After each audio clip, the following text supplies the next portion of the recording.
Hello students, so let's start today's lecture। आज के session में अपन one of the most biggest chapter, सबसे बड़ा चैप्टर आपके इकोनॉमिक्स में है, that is chapter number 9, money market and capital market. और अपन इसको आज रिवाइज करेंगे। आ जाओ बच्चों, नाम से समझ में आ रहा है money market and capital market. Money market एक शॉर्ट टर्म मार्केट बोला जाता है, या कि इसको रिटेल मार्केट बोल सकते हो आप।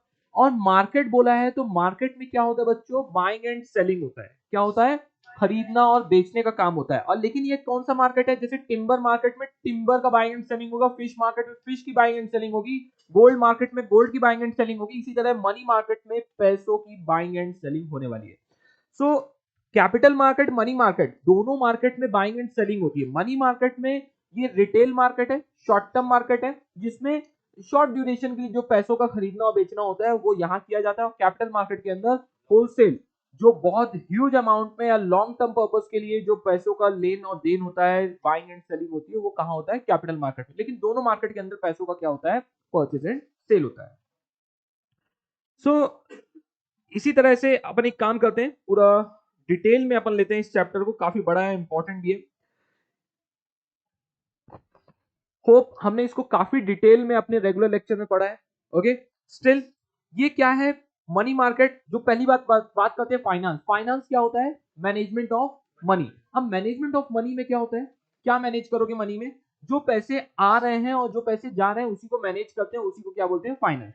तो किसी भी कंट्री का फाइनेंस क्या होता है? बैकबोन होता है किसी भी इकोनॉमी का। कितना पैसा आ रहा है, जा रहा है, उसका पूरा proper management, proper optimum utilisation, उसी को बोलते हैं क्या? मैनेजमेंट ऑफ मनी, या कि proper management of your finance. तो finance itself a management of money, that's why it will be considered as backbone of any economy. तो अच्छे से डील किया, क्योंकि नहीं तो इकोनॉमी की बैकबोन क्या हो जाएगी? टूट जाएगी। जैसे श्रीलंका, पाकिस्तान, आपने ऑब्जर्व किया होगा, न्यूज सुनते रहते हो। तो वहां क्या नहीं हुआ है? फाइनेंस ठीक से मैनेज नहीं हुआ है। So basically refers to the management of money. It includes funds needed by किसका किसका? इंडिविजुअल हो, बिजनेस हाउसेस हो, गवर्नमेंट हो। तो वेरियस पर्पस के लिए, किसी भी पर्पस के लिए ले रहे हो, तो इनके जो फंड्स की रिक्वायरमेंट है वो किस पर्पस के लिए ले सकते हैं? Personal finance, corporate finance and public finance. Chart book में मैंने सब कुछ ऑलरेडी लिख के रखा हुआ है। ओके, सो यहाँ पास financial system of countries responsible for mobilisation and allocation of fund. Mobilisation मतलब movement of funds, and allocation मतलब किस किस सेक्टर में कितना कितना पैसा। तो वो फाइनेंशियल सिस्टम उस कंट्री का पूरा रिस्पॉन्सिबल होता है। यहाँ पास फाइनेंशियल मार्केट डिवाइडेड है। Financial system of India comprises of, financial system of India में क्या क्या आएंगे? फाइनेंशियल इंस्टीट्यूशन, जो कंपनीज रहती हैं, उसमें financial market, financial instrument and financial services. Financial institutions कौन सी होती हैं? कि company dealing with the financial transaction, loan, deposit, investment, उनको बोलते हैं अपन फाइनेंशियल इंस्टीट्यूशन। फाइनेंशियल मार्केट किसको बोलते हैं? जैसे स्टॉक मार्केट, जहां पर डीलिंग होती है स्टॉक किसकी? फाइनेंशियल इंस्ट्रूमेंट की। फाइनेंशियल इंस्ट्रूमेंट क्या होते हैं? एसेट्स जो कि कहां ट्रेड किए जाते हैं? फाइनेंशियल मार्केट के अंदर। कौन कौन से वैसे एसेट्स हैं? Bonds, equity, shares, derivatives, government securities, ये सब क्या है? फाइनेंशियल इंस्ट्रूमेंट है। फिर आता है फाइनेंशियल सर्विसेज, जो सर्विसेज देती हैं आपको, लाइक कंसल्टेंसी, बिजनेस ग्रोथ के लिए, वेल्थ मैनेजमेंट के लिए, इंश्योरेंस के लिए, advice. So many services are provided by the banking service in the financial system, financial institutions, उन्हीं को बोलते हैं अपन फाइनेंशियल सर्विसेज। इतने सारे इसके अंदर पॉइंट है, लेकिन हमारे सिलेबस में इसमें से कौन सा है? बस financial market. Okay, financial institutions कौन होती है? कंपनीज होती है, उसके बारे में नहीं। फाइनेंशियल इंस्ट्रूमेंट क्या होते हैं? एसेट्स होते हैं, जिसके ऊपर ये कंपनीज क्या करती है? डील करती है, परचेज एंड सेल। अब यहां पास आते हैं, देखो फाइनेंशियल मार्केट में क्या होता है? Sale and purchase of financial assets. Like कौन से होते हैं, किसको बोलते हैं financial assets? Bond, stock, derivatives, government securities, foreign exchange. Okay, ये सब कहीं ना कहीं आपने सुना है या काफी डिटेल में भी पढ़ा है। डिपेंड करता है कि आपने कितनी स्टडीज की हुई है। इतना आपको डरने की जरूरत नहीं है। आपने ये भी समझ लिया कि इस टाइप की कोई एसेट्स होती है जिनको अपन बेचा जाता है और खरीदा जाता है। ऐसे मार्केट में बहुत सी चीजें होती है जो कि बेची और खरीदी जाती है, लेकिन उसके बारे में आपको पता नहीं है, नॉलेज नहीं है, इन्फॉर्मेशन नहीं है। बहुत सारे इक्विपमेंट्स होते हैं, आपको क्या करना, लेकिन वो प्रोडक्ट है, उसको बेचा और खरीदा जाता है। तो इसी तरह ये इंस्ट्रूमेंट है जिसको अपन खरीदते बेचते हैं। कहाँ? फाइनेंशियल मार्केट में। फाइनेंशियल मार्केट जो डिवाइड रहता है किसमें होता है? एक मनी मार्केट में, कैपिटल मार्केट में। इसी के ऊपर क्या बना है आपके चैप्टर का नाम? मनी मार्केट आपका शॉर्ट टर्म फंड्स के लिए बनाया जाता है, lending and borrowing of short term fund, जिसको अपन नियर मनी भी बोलते हैं और शॉर्ट टर्म इंस्ट्रूमेंट भी कहते हैं। जैसे ट्रेड बिल, गवर्नमेंट सिक्योरिटीज हो गई, इसके बारे में। हाईली लिक्विड रहता है, लेस रिस्की रहता है and easily marketable with a maturity of less than 1 year और 1 ईयर और लेस देन 1 ईयर। इसके अंदर क्या आते हैं, bonds, equity shares, derivatives, okay, government securities, trade bill, promissory note. Next आते हैं structure of money market. Structure of money market जो है वो ऑर्गेनाइज सेक्टर भी है और अनऑर्गेनाइज सेक्टर भी है। ऑर्गेनाइज सेक्टर में आपका कौन कौन सा आता है, RBI, commercial bank, cooperative banks, development financial institution and develop discount and finance house of India. Okay, इसको बोलते हैं डेवलपमेंट फाइनेंशियल इंस्टीट्यूशन और discount and finance, DFHI। Okay, इन सब नाम से। तो यहाँ पास टोटल 5 है, कौन कौन से हैं, आरबीआई है, कमर्शियल बैंक है, कोऑपरेटिव बैंक है, फिर यहाँ discount and finance house of India and second development financial institution है। डेवलपमेंट फाइनेंशियल इंस्टीट्यूशन याद नहीं रहता, कोई बड़ी बात नहीं है, ध्यान रखना कि सबसे पहले इजाद इन्हीं चीज का हुआ था, डेवलपमेंट फाइनेंशियल इंस्टीट्यूशन। कोई स्पेसिफिक सेक्टर को डेवलप करने के लिए ये फाइनेंशियल इंस्टीट्यूशंस बनाए गए थे। बाद में ये फाइनेंशियल इंस्टीट्यूशंस क्या बन गए, आगे चल के बैंक्स बन गए हैं। ओके, सो किसी स्पेसिफिक सेक्टर को डेवलप करने के लिए क्या बना था, डेवलपमेंट फाइनेंशियल इंस्टीट्यूशन। समझ में आ रहा है। और discount and finance house of India, ये तो हमारे फंड्स को मैनेज करने के लिए बनाया गया था, किसी के पास पैसे नहीं है तो उसको पहुंचाने के लिए इसमें सभी लोग आ गए थे, RBI, commercial bank, cooperative bank, development financial, सब लोग घुसे हुए हैं किसके अंदर, DFHI। तो वो लिखा ही है, हाउस है, जैसे पार्लियामेंट हाउस में जो जीत के आया वो भी रहता है, जो जीता नहीं है वो भी रहता है, वो आलोचना करने के लिए, ठीक है। So ruling party and opposition party दोनों रहती है, और दो, ओके, ये सब उसके बाद में बात करेंगे, ठीक है। तो हाउस से समझ में आ रहा है ना कि इसके अंदर क्या रहेगा, इसके अंदर सब लोग हैं। मैं आपको याद कैसे रखना है उसके बारे में बात कर रहा हूं। फिर उसके बाद आता है unorganised sector. Unorganised sector, indigenous banker, money lender and unregulated non bank financial intermediaries, ये सब आते हैं। सबसे पहले स्टार्ट करते हैं आरबीआई। आरबीआई जो है, रिजर्व बैंक ऑफ इंडिया, ऐसे नहीं चलेगा, ये धोखा है हमारे साथ।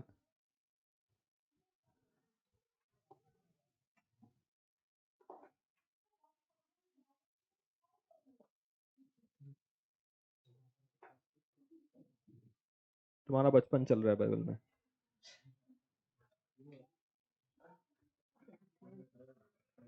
चलो, आरबीआई के बारे में क्या है, चलो एक बार फिर से रिपीट कर दो। ऑर्गेनाइज सेक्टर कौन कौन से हैं, RBI, commercial bank, cooperative bank, development financial institution and discount and finance house of India.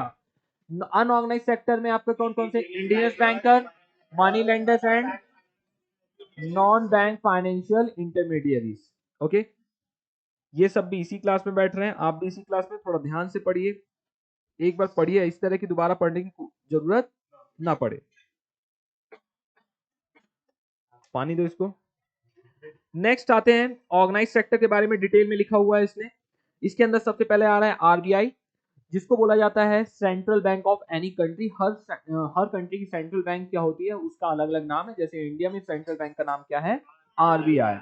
वही एपेक्स रहती है, एपेक्स मतलब टॉप मोस्ट अथॉरिटी या इन बैंकिंग सिस्टम होता है, जो रिस्पॉन्सिबल होता है पूरे मनी मार्केट को रेगुलेट करने के लिए।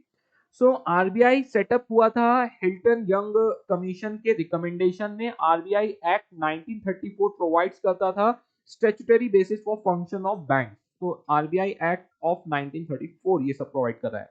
तो आरबीआई कमेंस्ड कब हुआ था, 1 अप्रैल 1935 को, and private share holder bank की तरह। एंड नेशनलाइज कब हुआ, ये 1 जनवरी 1949 को। ये सारे जितने भी आपने डेट्स पढ़े सब इंपॉर्टेंट है। क्या क्या पढ़ा है, हिल्टन यंग कमीशन ने रिकमेंड किया था, आरबीआई एक्ट 1934 को ये हुआ था, 1 अप्रैल 1935 को इसने स्टार्ट किया था as a private share holders bank, as a private share holder bank चालू किया गया। इसके बाद में इसको 1949 देश के आजाद होने के 2 साल बाद इसको क्या कर दिया गया, नेशनलाइज कर दिया गया। अब इसके बाद आते हैं आपका फंक्शंस क्या होते हैं एक आरबीआई बैंक के। आरबीआई बैंक के फंक्शंस होते हैं इश्यू ऑफ करेंसी नोट। सबसे पहले करेंसी नोट्स प्रिंट करने की अथॉरिटी एक्सेप्ट 1 रुपी नोट की किसके पास है, आरबीआई के पास है। उसमें मिनिस्ट्री 1 रुपी नोट जो है आपका वो किसके पास रहता है? Ministry of finance of India के पास रहता है। ओके, फाइनेंस मिनिस्टर आप बोल सकते हो, उनके पास इसका राइट्स रहता है। इसमें मिनिमम रिजर्व सिस्टम रहता है of 1957। RBI required to maintain minimum gold and foreign exchange of 200 crore rupees, out of which 115 crore किस में रहेगा? गोल्ड में रहेगा। 95 करोड़ किस में होना चाहिए? As a foreign exchange currency, नहीं तो गवर्नमेंट सिक्योरिटीज में। बैंकर्स टू द गवर्नमेंट इसको क्यों बोला जाता है? मैं फास्ट फास्ट आपको बता रहा हूँ, वो आप लोग रिकॉल करेंगे। बेटा आप ना थोड़ा ध्यान दो समझने के लिए कि क्या बोला जा रहा है, अदरवाइज ना ये लिखना अंडरलाइन तो मैं ये शीट भी शेयर कर सकता हूँ और रिकॉर्डेड लेक्चर में ऑलरेडी रेगुलर लेक्चर में अवेलेबल है, आप सबको वो एक्सेस दिया गया है। बस ध्यान से सुनो कि चल क्या रहा है, नहीं तो वो अंडरलाइन देख के करने में या हाईलाइट या कुछ एक्स्ट्रा। आई पर्सनली एग्री, आपको लग रहा है आपका जेन्युइन केस है, बट स्टिल कोशिश करते हैं, यहाँ रिवीजन चल रहा है तो अपन रिवीजन में ध्यान दें। ओके, क्या बोल रहे हैं? Bankers to the government. क्यों बोला गया है इसको बैंकर्स टू द गवर्नमेंट? क्योंकि गवर्नमेंट का खुद का बैंक नहीं होता, मतलब गवर्नमेंट किसी के पास जाके अपना अकाउंट नहीं ओपन करवाती है। ये अपना कहाँ अकाउंट ओपन करवा के रखी है? आरबीआई के पास।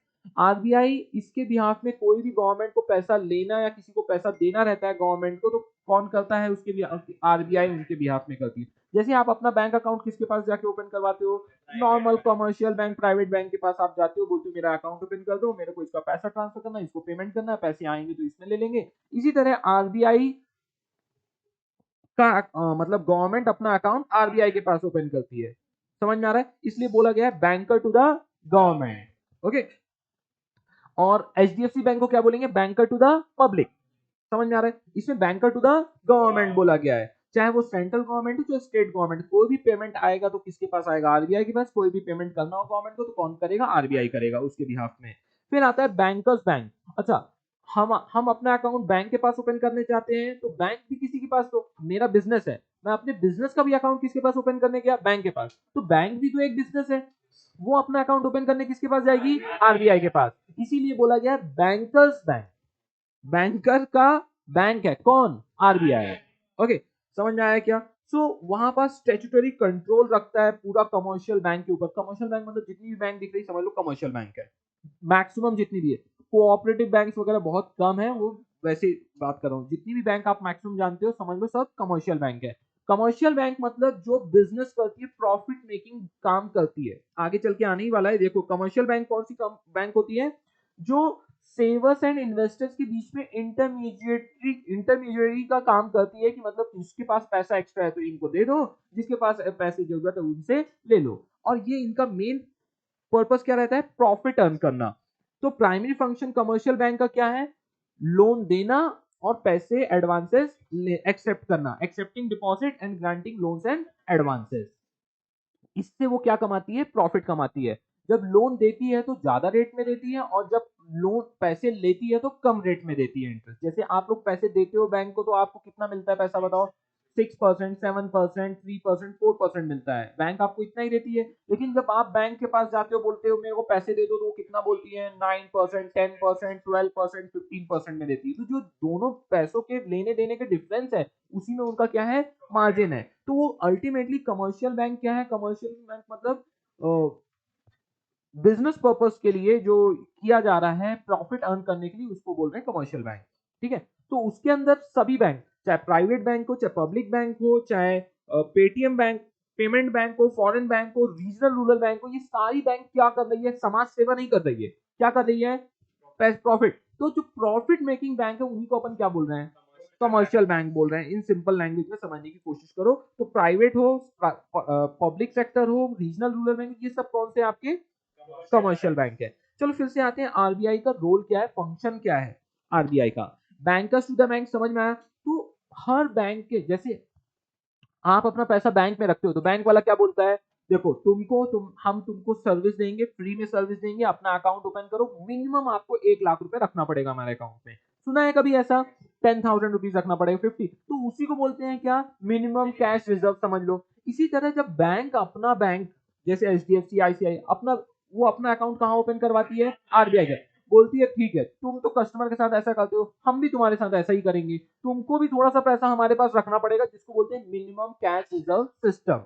समझ में आ रहा है क्या? जिसको कैश रिजर्व रेशियो भी बोलते हैं। Minimum cash reserve with RBI against the demand and time liability. तो बोलती किस अमाउंट के ऊपर किस अमाउंट के ऊपर आप अपना रखोगे। तो इसी तरह आप कैसे जाओ, आपको वाला हटा देते हैं। तो वो बोलती है जितना भी टाइम लायबिलिटी, अच्छा टाइम लायबिलिटी मतलब क्या होता है और डिमांड लायबिलिटी मतलब क्या होता है? Demand liability is savings account and time liability is ठीक है, fixed deposit. Very good. देखो थोड़ी देर बाद आगे आने ही वाला है जो डिमांड लायबिलिटी होती है बैंक के लिए। जब Whenever the customer very good, जब भी कस्टमर डिमांड कर दे उसको बोलते हैं डिमांड लायबिलिटी। जैसे आप अपने सेविंग अकाउंट ओपन करते हो, सडनली बोलते हो मेरे को पैसा चाहिए, तो आप निकाल लेते हो। ऐसा तो नहीं बोलती 10 दिन बाद आना, बैंक ऐसा बोलती है कि आपको नहीं, तो इसको बोलते हैं ऑन डिमांड। तो इसी के लिए इसको क्या बोला जाता है? Demand liability. किसके लिए ये लायबिलिटी है? बैंक के लिए, कि आप कभी भी मांग सकते हो, इसीलिए उसको बोला जाता है डिमांड लायबिलिटी। दूसरा होता है टाइम लायबिलिटी। उसमें लिखा रहता है जैसे आप एफडी करवाते हो तो उसको पता है कि 5 साल के पहले आप इसको तोड़ नहीं सकते हो, तो इसीलिए इसको बोला जाता है टाइम लायबिलिटी। समझ में आ रहा है? तो वो आगे चल के भी आने वाला है। तो ये सब चीजें बैंकर्स बैंक है, ये सब चीजें चलती रहती है। नेक्स्ट आता है कस्टोडियन ऑफ फॉरेन एक्सचेंज। जितना भी आपको भसड़ ये विदेश में घूमने जाना है ना, तो जितना भी ये फॉरेन एक्सचेंज रखा रहता है वो किसके पास रहता है? चाहे आरबीआई के पास।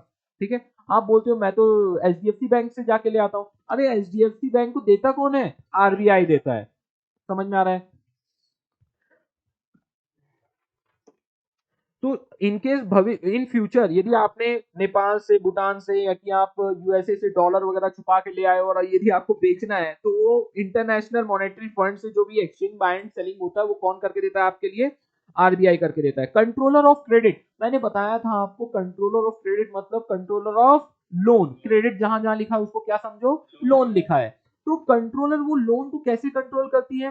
बोलती है एक मेथड होता है क्वांटिटेटिव कंट्रोल, एक होता है क्वालिटेटिव कंट्रोल। क्वांटिटेटिव कंट्रोल में जो भी bank rate, open market operation, CRR, SLR, जितने भी रेट होते हैं, जनरली सभी रेट को इंक्रीज कर देती है यदि लोन को क्रिएट कंट्रोल करना है। यदि देखो लोन ज्यादा देना होगा तो क्या रेट ऑफ इंटरेस्ट क्या कर देगी? आरबीआई सब कम कर देगी, लोग लोन लेंगे।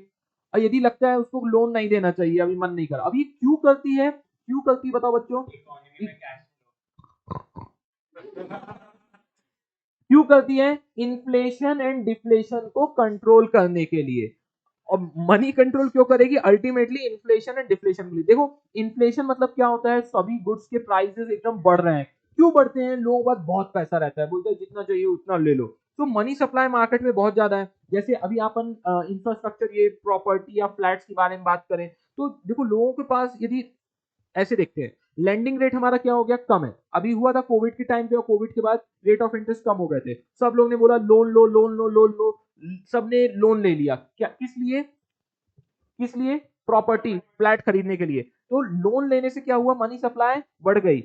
और इसी तरह प्राइस भी क्या हुआ? डिमांड क्या हुई? बढ़ गई फ्लैट की, तो प्राइस भी गुड्स की क्या होंगे? बढ़ जाएंगे। समझ में आ रहा है? तो ये सिस्टम रहता है। जैसे ही प्राइस किसी गुड्स का कम होने लगती है, जैसे कार की, फ्लैट की कम होने लगी, मतलब डिक्रीज हो गई है, डिफ्लेशन को कैसे कंट्रोल करते हैं? सो डिफ्लेशन को कंट्रोल करने के लिए क्या करेंगे? डिफ्लेशन मतलब क्या होता है? सब चीजें एकदम सस्ती हो रही है, कोई खरीदना नहीं चाह रहा है, बहुत भर भर के कंपनी डिस्काउंट दे रही है, उनको लॉस हो रहा है, तो वो डिफ्लेशन कहलाता है। उस सिचुएशन को कंट्रोल करने के लिए क्या करना पड़ेगा गवर्नमेंट को? इंटरेस्ट रेट क्या करने, और सिचुएशन कैसे समझेंगे? प्राइस क्या हो रही है गुड्स की? कम हो रही है। क्यों कम हो रही है? क्योंकि मार्केट में पैसे ही नहीं है। पैसे क्यों नहीं है? क्योंकि लोन किसी को मिल नहीं रहा है और ले नहीं रहे। क्यों नहीं ले रहे लोग? क्योंकि उसका लैंडिंग रेट या लोन रेट क्या है? बहुत ज्यादा है। इसको कंट्रोल करने के लिए क्या करना पड़ेगा? इसका सॉल्यूशन क्या है? जितने भी रेट है, ये सब ज्यादा है ना रेट, एक काम करो कम कर दो रेट। तो लोग क्या होंगे? लोग लोन लेंगे। लोन लेंगे तो मार्केट में पैसा जाएगा, और वो लोन लेके ऐसे तो नहीं करेंगे मेरे पास लोन है लोन है, वो क्या करेंगे? कुछ ना कुछ तो खरीदने वाले हैं। तो उनके पास क्या जाएगा? मार्केट में पैसे बढ़ने वाले हैं। और बताओ किस किस टाइप के रेट होते हैं? किस किस टाइप, किस किस चीज के rate? CRR, SLR, RR, RRR, bank rate. तो ये वो वाला आरआरआर नहीं है। ठीक है, बात समझ में आ रही है क्या? इस तरह से क्या, क्वांटिटेटिव कंट्रोल। और एक होता है क्वालिटेटिव कंट्रोल, सीधी सीधी भाषा में बोला जाए, धमका दिया जाता है, देखो ज्यादा मस्ती चढ़ी है तो बताओ। ठीक है, तो आरबीआई बोलती है, उसको बोलते हैं क्वालिटेटिव कंट्रोल। बोलती नहीं देना। नहीं देना मतलब नहीं देना। अब नहीं मानते हो तो वो क्या करेगी? ये सारे डॉक्यूमेंटेशन वगैरह बढ़ा देगी, बोलेगी लोन लेना है तो कम से कम इतना टर्नओवर उस कंपनी का होना चाहिए, ये होना चाहिए, वो होना चाहिए। तो इस तरह करके भी इनडायरेक्ट तरीके से क्या बोलेगी? लोन मत दो। अब ये पेपर तो उनके पास मिलेगा ही नहीं, तो लोन तो दे नहीं पाएंगे। और यदि क्वालिटेटिव कंट्रोल से इंक्रीज करना होगा लोन तो क्या बोलेगी, ए ये सारे पेपर्स की जरूरत नहीं है, जिसका बिजनेस नया चालू हुआ है, जिसके पास बिजनेस भी नहीं उसको भी पैसे दो, ठीक है, बांट दो लोन सबको। तो वो समझ में आ रहा है क्या फर्क। तो यहाँ पास होता है fixing margin requirement, credit rationing, moral suasion. Moral suasion तो एकदम बराबर है, इनडायरेक्टली वो समझाने की कोशिश करती है बैंक को कि देखो चुपचाप समझ जाओ जो मैं बता रही हूँ, नहीं तो साइकोलॉजिकली उनको डराती धमकाती रहती है। Okay, regulate the purpose of. तो है ना क्रेडिट रेशनिंग। अब मैं हर चीज यहाँ पर शब्दों को दुरुपयोग नहीं कर सकता, रेगुलर लेक्चर में सब पता है। अब बता देता हूँ, ये चिरकुट बोल रहा है तो क्रेडिट क्रेडिट रेशनिंग का मतलब ही क्या होता है कि वो बताएगी, आरबीआई बताएगी देखो एग्रीकल्चर सेक्टर को आपको इतना परसेंट लोन देखना है, इंफ्रास्ट्रक्चर सेक्टर में इतना लोन देना है, जो स्टार्टअप नए चालू है उनको इतना लोन देना है। तो वो क्रेडिट रेशनिंग मतलब लोन रेशियो, लोन किस रेशियो में आप दोगे वो सब क्या होगा बताया जाएगा। बुरा मान गया क्या? नहीं ना, मान भी जाएगा वैसे भी क्या बिगाड़ लेगा। हाँ, सो नेक्स्ट चलते हैं हमारा किस में है, ये हो गया आपका क्वालिटेटिव कंट्रोल। समझ में आया क्या, कैसे आरबीआई लोन को कंट्रोल करती है। आपको क्या लगा था बैंक कंट्रोल करती है? नहीं नहीं नहीं, आरबीआई बैंक को कंट्रोल करती है। समझ में आ रहा है? उसके आगे मतलब ultimately Modi ji and finance minister मिलके और आरबीआई गवर्नर मिलके ही पूरा गेम चला रहे हैं। तो आपके पास कुछ चारा नहीं है। एक चारा आप खाते हो, अच्छा ऐसे बोलो। एक पॉइंट और है ना, तो ये मतलब हाइड हो गया है, वही मैं ढूंढ रहा हूँ गया कहाँ। मतलब यार इतना ये अत्याचार है। अब लैपटॉप लो बदल दिया, कौन थे लैपटॉप वाले? ये माइक्रोसॉफ्ट को जाके पकड़ो, बोलो कि ठीक से करे काम। Next, collection and publication of data. जो भी डेटा कलेक्ट होता है आरबीआई के पास सबका डेटा है, आपका भी डेटा है, आप किशोरों कहाँ कहाँ कितना कितना खाते हो कितना उड़ाते हो, सब डेटा आरबीआई के पास, वो पब्लिश कर देती है। और वो बताती है आज की यूथ कोल्ड कॉफी ज्यादा पीने लगी है।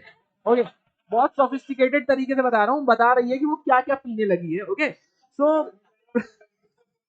तो आरबीआई के पास सबका चिट्ठा है। ओके, क्योंकि इन सब का बैंक का सारा डिटेल आपका कहाँ जाता है, आरबीआई के पास, आप कहाँ पेमेंट कर रहे हो क्या कर रहे हो। Okay, so promotional and development function. और हाँ, प्रमोशनल एंड डेवलपमेंट फंक्शन मतलब रूरल एरिया में ये बैंक डालना है, बैंक बोला अच्छा तेरे को लाइसेंस चाहिए, एक काम कर कम से कम 50 बैंक तेरे को रूरल एरिया में खोलना पड़ेगा, तेरे को यहाँ का लाइसेंस चाहिए, नया ब्रांच डालना है, तो एक काम कर, ये बहुत प्राइम लोकेशन है, 3 ब्रांच तू कहाँ कर, रूरल एरिया में कर।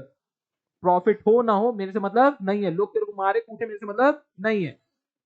तो extending banking service to semi urban and rural areas and providing security deposit development. तो एग्रीकल्चर क्रेडिट इंडस्ट्रियल फाइनेंस ये सब करने के लिए वो क्या करती है, प्रमोशन एंड डेवलपमेंट करती है। साथ में उनके पास बहुत सारे और भी फंक्शन होते हैं जो अवेयरनेस एंड ऑल ये सब चीजें भी करवाती है। अदर फंक्शन जैसे क्लियरिंग हाउस, जो आप चेक देते हो, चेक दूसरे क्लियरिंग हाउस में जाता है, एक सामने ही क्लियरिंग हाउस है जिसमें आग लग गई थी बीच में, ठीक है। सो सेटलिंग ऑफ अकाउंट बिटवीन, हाँ एक बैंक दूसरे बैंक से ना क्या करती है, जैसे आप बोलते हो ना दोस्तों को बोलते हो अरे यार पैसे नहीं है अभी दे दे, तो एक बैंक दूसरे बैंक को भी जाके बोलते है यार पैसे नहीं है देना यार, देने का है। तो ये देना लेना तो हो जाता है, बाद में आप एक दूसरे को दे नहीं रहे हो तो बाद में सेटल करवाने के लिए कौन आता है, आरबीआई आती है, बोलती है कि ये चल इसका पैसा दे वापस, क्यों नहीं दे रहा इतने दिनों से। तो और साथ में एक सबसे इंपॉर्टेंट है, बहुत चिंदी टाइप का लिख दिया उन्होंने, दोबारा मैं पढ़ा रहा हूँ क्या कर रहा हूँ मेरे को समझ में नहीं आ रहा है। सो एक लेंडर्स ऑफ लास्ट रिजॉर्ट होता है। लेंडर्स ऑफ लास्ट रिजॉर्ट मतलब क्या होता है, यदि बैंक बर्बाद आबाद हो गई और उसके पास ऊपर कोई भरोसा नहीं कर रहा, पैसे नहीं दे रहे हैं, तो उसको क्या करती है आरबीआई, उसको मदद करती है। जैसे कैसे किसको किया अभी, पंजाब नेशनल बैंक को, उसके बाद यस बैंक को। समझ में आ रहा है, उनको पैसे दे दे के फोकट में पैसे देती, बोलती लो जियो और जीने दो लोगों को। क्योंकि यदि एक बैंक भी बंद हो गई लोगों का भरोसा उड़ जाएगा और घर में सब अपने अपने लॉकर लगा लेंगे और चोर सबके घर में घुसने लगेंगे और लोग चोरी चमारी लड़ाई सब बढ़ जाएगा। इसीलिए बहुत सारा मेजर प्रॉब्लम हो जाएगा, इसलिए क्या करती है एक भी बैंक को डूबने नहीं दे सकती है। ओके, नेक्स्ट आते हैं, समझ में आया क्या क्या फंक्शन होता है आरबीआई क्या क्या करती है, बहुत काम करती है ना। हाँ, सो कमर्शियल बैंक भी बताया मैंने, इंटरमीडियरीज का काम करती है सेवर्स और इन्वेस्टर्स के बीच में। और ये कमर्शियल बैंक क्या होता है, प्रॉफिट सीकिंग ऑर्गेनाइजेशन होते हैं। Okay, in terms of ownership and function of commercial bank में देखा जाए तो हमने देखा था public sector bank, private, regional, rural and foreign banks होते हैं। अभी इनके फंक्शन क्या होते हैं किसके, कमर्शियल बैंक के। सबसे पहले क्या करती है ये, एक्सेप्ट करती है डिपॉजिट। किस टाइप से, दो टाइप से डिपॉजिट एक्सेप्ट करती है, एक होता है डिमांड डिपॉजिट और दूसरा होता है टाइम डिपॉजिट। डिमांड डिपॉजिट के अंदर एक करंट अकाउंट ओपन करवाती है और सेविंग अकाउंट। करंट अकाउंट कौन ओपन करता है? बिजनेसमैन करता है। सेविंग अकाउंट कौन ओपन करता है? सैलरी पर्सन, नहीं तो नॉर्मल हाउसवाइफ और नॉन स्टूडेंट्स ओपन करते हैं। टाइम डिपॉजिट के अंदर क्या होता है? एक फिक्स डिपॉजिट होता है। फिक्स डिपॉजिट मतलब सारा पैसा एक साथ दे दो, आपको हम 5 साल के बाद इसको डबल करके दे देंगे, तो वो बोलते हैं फिक्स डिपॉजिट। एक होता है रेकरिंग डिपॉजिट, मतलब धीरे धीरे आप हर महीने एक या हर साल हर महीने आप 10-10 हजार रुपए दे रहे हो, एक साथ बाद में धमाक करके एक आपको अलग से पैसे दे देंगे, उसको बोलते हैं रेकरिंग डिपॉजिट। समझ रहे हो ना? डरा मत भाई। प्रोवाइडिंग लोन्स एंड एडवांसेस, इसका काम क्या रहता है? ये तो पैसे लेने का काम हो गया, और फिर उसके बाद क्या करती है? लोगों को लोन्स एंड एडवांसेस देती है। बोलती है देखो मैंने लिया है लोन कितने में, पब्लिक से पैसे लिए हैं कितने में? 4% में। अब मैं आपको दूंगी 8, 9, 10 और 15 और 20% में। तो उसी को बोलते हैं प्रोवाइडिंग लोन्स एंड एडवांसेस। कुछ एंसिलरी फंक्शंस होते हैं, जैसे फंड्स ट्रांसफर करना, एटीएम सर्विस, और स्टॉक एक्सचेंज में ब्रोकिंग करने का, deposit, locker, internet, demat facility, mobile banking, ये सारी फैसिलिटी जो रहती है वो साइड में एक्स्ट्रा दे रही है ताकि आप खुश रहो। ओके, नेक्स्ट आता है आपका क्रेडिट क्रिएशन। फिर से बताओ क्रेडिट को क्या बोलते हैं? लोन। लोन क्रिएशन करने में, अब कमर्शियल बैंक लोन कैसे क्रिएट करती है? देखो कितना बढ़िया स्कीम है, मैं पूरा अंदर तक नहीं जा रहा हूं, लेकिन तब भी सब समझ में आएगा। आप क्या करते हो? आपने मेरे को पैसे दिए, नहीं मैंने कुछ दिए क्या? कहाँ है? खत्म हो गए। आ, देखो ए ने, तो लोन क्रिएशन कैसे होता है? जैसे मैंने कुछ पैसे मेरे पास थे, मैंने जाके बैंक में डिपॉजिट किए, तो बैंक को क्या है, मैंने 100 रुपए डिपॉजिट किए, तो बैंक 100 रुपए का लोन किसी और को नहीं दे सकता। वो कितने का लोन देगा? 20 रुपए साइड में रखेगा और 80 रुपए लोन देगा। अच्छा, लोन लेने वाला लोन क्यों लेता है बताओ? लोन ले लिया है, ऐसे करता है, झूमता है क्या? बताया ना मैंने आपको। क्या करता है? वो कुछ ना कुछ तो खरीदेगा जाके उस लोन से, या तो फ्लैट खरीदेगा, नहीं तो कार खरीदेगा, नहीं तो फ्रिज, टेलीविजन, जो भी खरीदेगा, नहीं तो शादी करवाएगा खुद की या खुद के बच्चों की। समझ में आ रहा है ना? अरे 80 करोड़ है, 80 करोड़ है, ठीक है। तो समझो बात को। तो वो 80, फिर 80 रुपीज क्या होगा बताओ? किसी ना किसी दूसरे बैंक के पास जाएगा, वो पेमेंट करेगा ना, अपने पास रखा तो नहीं लगेगा। लोन लिया, लोन क्यों लेते हो? जैसे समझ लेते हैं आपने कार खरीदा, तो आपने कार के लिए 80 रुपए वो पे कर दिया। अब वो 80 रुपए कार वाले के पास गया, तो कार वाला अपने घर में तो रखा नहीं है, फिर से कहाँ गया है? बैंक के पास। बैंक के पास कितना मिला? 80 रुपए फिर से। अब वो 80 रुपए से फिर से क्या करेगी? मान लेते हैं 20 रुपए फिर से साइड में रख दिया, और 60 रुपए क्या कर दिया? लोन दे दिया। अरे क्या चाहते हो तुम लोग? सब तो पढ़ाया हुआ है, मैं यहीं से बता देता हूँ। देखो 100 रुपए डिपॉजिट किया हमने, 20 रुपए क्या किया? साइड में रख दिया। 80 रुपए का क्या दे दिया? लोन। लोन किसके पास गया? फिर से किसी दूसरे बैंक के पास चला गया पैसा। तो जो भी पर्सन था उसने 80 रुपीज का लोन रखा, उसके बैंक में आएंगे पैसे, फिर से बैंक वाला क्या करेगा? 16 रुपए अपने पास रख लेगा, 64 रुपए का फिर क्या दे देगा? लोन दे देगा। अब जिसको फिर से लोन मिला, वो क्या करेगा? उस 64 से कुछ ना कुछ, और वो अभी टू व्हीलर खरीद लिया। जिसको 64 का लोन दिया उसने टू व्हीलर खरीदा। अब वो टू व्हीलर खरीदा है, तो टू व्हीलर कैश में तो दिया नहीं है, कहाँ जाएगा पैसा? बैंक में। फिर बैंक वाले के पास कितना आ गया? 64 रुपीज। उस 64 रुपीज में से क्या करेगा? फिर से कुछ पैसा साइड में कर देगा, और फिर बाकी फिर से लोन दे देगा। मतलब एक ही 100 रुपए को इतने बार घुमाया जाता है, इसीलिए बोला जाता है कि क्या होना चाहिए? फाइनेंशियल सिस्टम ऐसा होना चाहिए कि मनी का सर्कुलर फ्लो चालू रहना चाहिए मार्केट में। ठीक है, एक ही रुपए को एक की टोपी दूसरे के साथ पहनाई जाती है। पैसे कितने रहते हैं? एक ही रहते हैं। समझ में आ रहा है क्या? आप बैंक में, जैसे इसीलिए बार बार मोदी जी क्या कोशिश कर रहे हैं कि सारा पैसा किस में आए? बैंकिंग चैनल में आए। ओके, लेकिन आप वही पैसा यदि घर में रख लोगे 1 करोड़ रुपए, तो क्या उससे बैंक लोन दे पाएगी? नहीं दे पाएगी। समझ में आ रही है बातें? इसीलिए चाहते हैं कि सब कुछ कहाँ आ जाए? बैंकिंग चैनल में आ जाए, तो वही पैसे को एक की टोपी दूसरे के सर पे चढ़ाते रहेंगे, और बैंक का बिजनेस चलता रहेगा। अब मान लो कितना बढ़िया, ऐसा बहुत बार होता है, चाइना भी यही करता है। देखो मैं बहक रहा हूं, लेकिन समझो चाइना क्या करता है? वो दूसरे कंट्री को बोलता है मैं आपके यहाँ ये डेवलपमेंट करूंगा, रोड बनाऊंगा, लेकिन आपको मैं सारा लोन दे दूंगा। बोलते क्या बात है, कैसे लोन दोगे? बोलता है फ्री में लोन देंगे, या कि बहुत नॉमिनल रेट ऑफ इंटरेस्ट में देंगे। बोलता है और भी अच्छी बात है। दूसरा देश क्या हो जाता है, जैसे श्रीलंका बोला, बहुत अच्छी बात है, दे दो लोन, डेवलप करो। लेकिन आप जो कंपनी होगी ना, वो चाइनीज कंपनी होगी। तो चाइनीज कंपनी किसकी रहती है? वही चाइना की रहती है। तो पैसे हमने दिया श्रीलंका को, श्रीलंका को कंपलसरी वो पैसे किसको देने पड़ेंगे? चाइना को। समझ में आ रही बात है? तो अल्टीमेटली पैसा कहां था? चाइना में ही। ओके, कुछ गया नहीं, सिर्फ क्या गया, थोड़ा सा प्रोडक्ट एंड सर्विसेज गए।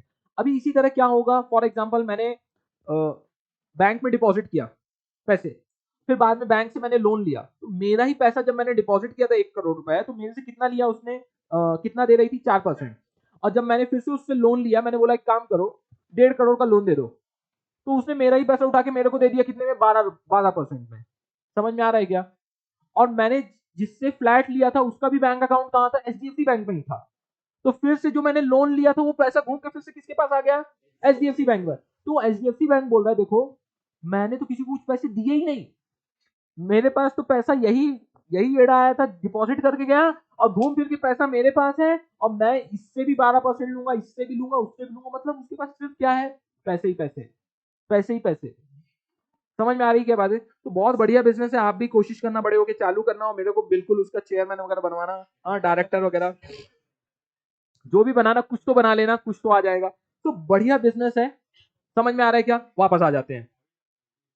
तो इसको बोलते हैं क्रेडिट क्रिएशन। तो समझ में आ रहा है एक बैंक कितना बड़ा रोल प्ले करती है क्रेडिट, मतलब लोन क्रिएट करने के लिए, एक की टोपी उस दूसरे के साथ लगाती रहती है और ये काम चलता रहता है। नेक्स्ट आते हैं कोऑपरेटिव बैंक्स। कौन से होते हैं cooperative banks? Actually created by independent group of people with common agenda, की हम गरीब लोगों का उद्धार करेंगे, हम इस एग्रीकल्चर कोऑपरेटिव सोसाइटी बनी तो हम किसानों का उद्धार करेंगे।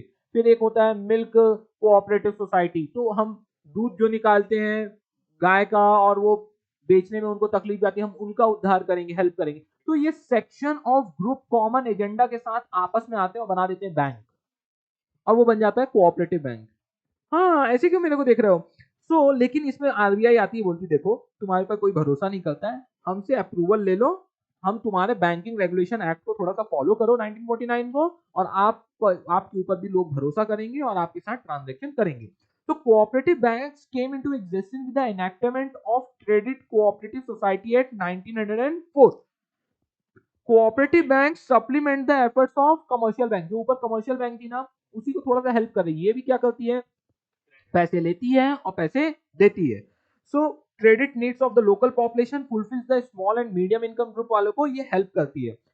कोऑपरेटिव सोसाइटी ये कंप्राइजेस किसकी होती है, क्रेडिट कोऑपरेटिव, डिस्ट्रिक्ट, सेंट्रल, मैं आगे चल के दिखाऊंगा। और ये किसको हटाने के लिए कोऑपरेटिव सोसाइटी बनी है, मेन जो डोमिनेंट डोमिनेट करते थे मनी लेंडर्स जो होते हैं। मनी लेंडर्स क्या करते थे, वो स्पेक्स वाला बताता हूं ना मैं एग्जांपल, वो ऐसे करके बोलते हैं कितनी जमीन है, हाँ हाँ पेपर आने दो, पेपर आने दो, और उसके बाद जो पैसा है आपको 20%, 20% नहीं देना, लगना है तुम्हारा। तो ये वाला जो सिस्टम है, जो इस तरह के अत्याचार चल रहे थे, फिर बाद में दे नहीं पाता है, अगर वो किसान दे नहीं पाता था, फिर उसका प्रॉपर्टी भी पूरी रख लेते थे, जो थोड़ा बहुत दे पाया वो पैसा भी रख लेते थे, तो वो क्या हो जाता था, बर्बाद। तो ये सब जो मनी लेंडर्स थे उनको हटाने के लिए ही ये सब थोड़े बहुत इन्होंने एफर्ट्स किए, ठीक है। तो जैसे कुछ नाम है, साहूकार एंड ऑल, जो भी है, साहूका क्या, साहूका एक rural financing, agriculture, small business, इसको वीकर सेक्शन ऑफ सोसाइटी। इसमें 3 टायर कोऑपरेटिव क्रेडिट स्ट्रक्चर होता है। एक होता है state cooperative bank, district and cooperative bank, and primary cooperative credit society. State, district and primary. फिर आता है डेवलपमेंट फाइनेंशियल इंस्टीट्यूशन। किस लिए बना है डेवलपमेंट फाइनेंशियल इंस्टीट्यूशन? ये बना है to develop the specific sector of the economy, जैसे agriculture sector, infrastructure sector, industrial sector, IT sector, इसमें ये काम करते हैं। तो हर इस टाइप के, तो एक डीएफआई एक सेक्टर में काम करता है। एक का होता है discounting housing finance of India, ऐसे सुना है? तो वो जो ये घरेलू घर होते हैं उसको सिर्फ फाइनेंस करने के लिए बना हुआ है। मतलब ये हाउसिंग हाउसिंग सेक्टर में ही सिर्फ फाइनेंस करेगा और कहीं हाथ नहीं डालने वाला। ये समझ में आ रहा है क्या? सो जैसे कौन सा है, आईसीआईसीआई, सिडबी, आईडीबीआई, आईआरबीआई, आईएफसीआई, ये सब बहुत सारे बैंक है, इनका सेक्टर एकदम, इनका पर्पस अलग अलग है। ओके, किसका आईसीआईसीआई का समथिंग इंडस्ट्रियल डेवलपमेंट के लिए, तो सबका अलग अलग पर्पस है। तो इसीलिए मैं बोल रहा हूँ कि डेवलपमेंट फाइनेंशियल इंस्टीट्यूशंस जो है ये long, medium and long term assistance देते हैं फंड्स का। सो इंडस्ट्रियल फाइनेंस एक्चुअल में ये आप जब पढ़ोगे ना, वो कहाँ पढ़ने वाले हो, इसको आप कैपिटल मार्केट में पढ़ोगे फिर से इसको, जिसको डेवलपमेंट फाइनेंशियल इंस्टीट्यूशन हो। क्यों? क्योंकि ये लॉन्ग टर्म भी असिस्टेंस फाइनेंस करता है। सो industrial finance corporation of India IFCI was first development financial institution to be established in 1948, मतलब एक साल बाद। किसके एक साल बाद? इंडिपेंडेंस के। ठीक है। नाबार्ड वगैरह के बारे में बताया था, which is the apex institution of the rural credit structure. Apex मतलब क्या होता है, बार बार बोलो। टॉप मोस्ट रहते हैं जो बैंक। नाबार्ड के बारे में बोला है। बोल रहा है ये डेवलपमेंट फाइनेंशियल इंस्टीट्यूशन ना, लिबरलाइजेशन एंड ग्लोबलाइजेशन, ये जो आपके किसने किया था, मनमोहन सिंह जी ने। सो 1991 में, तो उसी के बाद ये जो they have set up subsidiaries, यही डेवलपमेंट फाइनेंशियल इंस्टीट्यूशन है, उन्होंने खुद की दूसरी और भी कंपनीज बनाई जो क्या सर्विस प्रोवाइड कर रही थी, बैंकिंग सर्विस, स्टॉक मार्केट की सर्विस, कुछ कंसल्टेंसी सर्विस, एडवाइजरी सर्विस। समझ में आ रहा है? ये सब प्रोवाइड करना उन्होंने स्टार्ट कर दिया।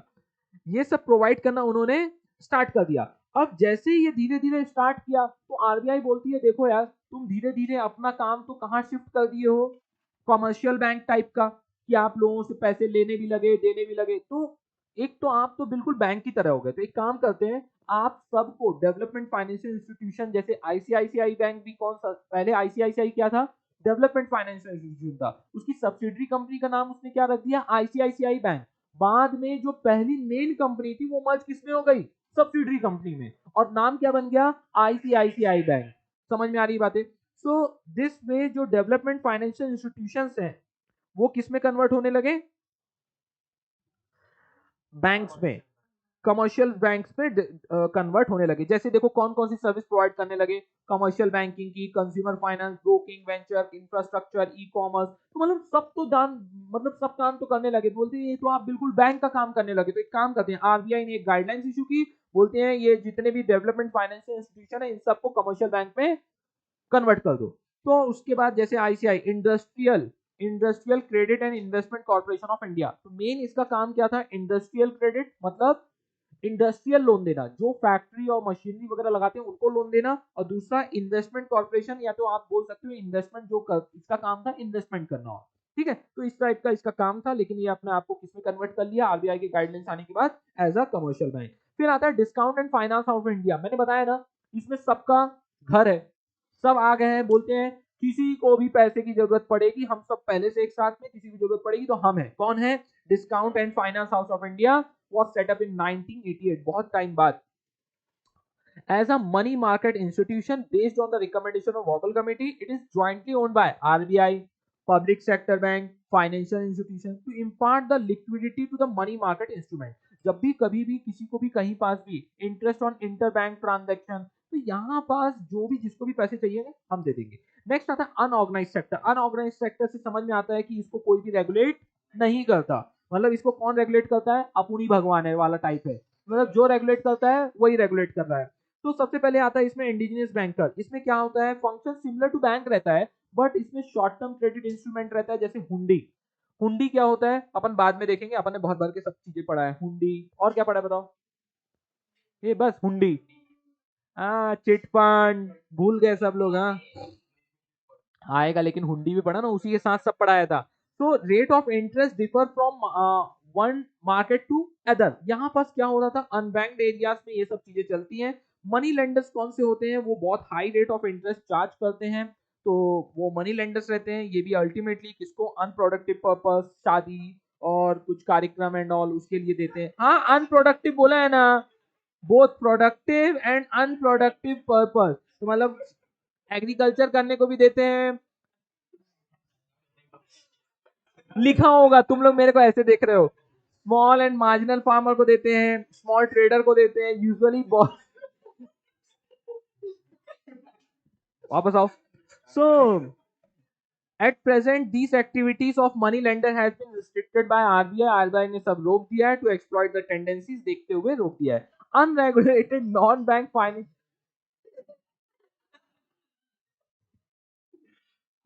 Unregulated non bank financial institute, बताओ कौन कौन से आपने अनऑर्गेनाइज सेक्टर में पढ़ा, पहले कौन था, indigenous banker, money non banking financial intermediaries. अब unregulated non bank financial intermediaries कौन से होते हैं? मतलब खुद का चिट फंड निकाल दिया मेंबर्स, उसमें चिट फंड सबसे पहले देखो, चिट फंड एंड निधि और लोन कंपनीज। अब ये कौन होती है? Under chit fund members make regular contribution to the fund. इसमें चिट फंड में बोलते हैं 100 लोग आ गए, सब लोग को बोला 100 रुपए लेके आओ, एग्जांपल के लिए हो गए कितने, 10,000 रुपए हो गए। अब बिड या कि ड्रॉ, चिट निकालते हैं उसको बोलते हैं ड्रॉ, नहीं तो बिड करते हैं, बोलते हैं अच्छा अब ये 10,000 किसको चाहिए, बोलो कितने परसेंट, बोलते हैं 10,000 रुपए चाहिए मेरे को 9,000 रुपए में। ये क्या बात कर रहे हो, 10,000 रुपए 9,000 में, मतलब क्या, 1,000 रुपए इंटरेस्ट हो गया, आपको मिलेगा कितना, 9,000, देना कितना पड़ेगा, 10,000।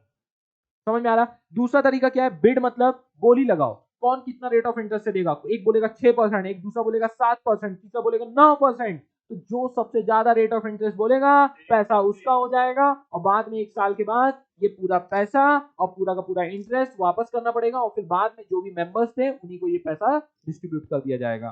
समझ में आ रहा है क्या? दूसरा ड्रॉ सिस्टम में क्या था, 10,000 रुपए कलेक्ट हो गए, चलो सबका नाम एक बार डाल दो, एक चिट्ठी का निकाला, जिसका है वो पूरा पैसा लेके चला जाएगा, कोई इंटरेस्ट देने का नहीं है।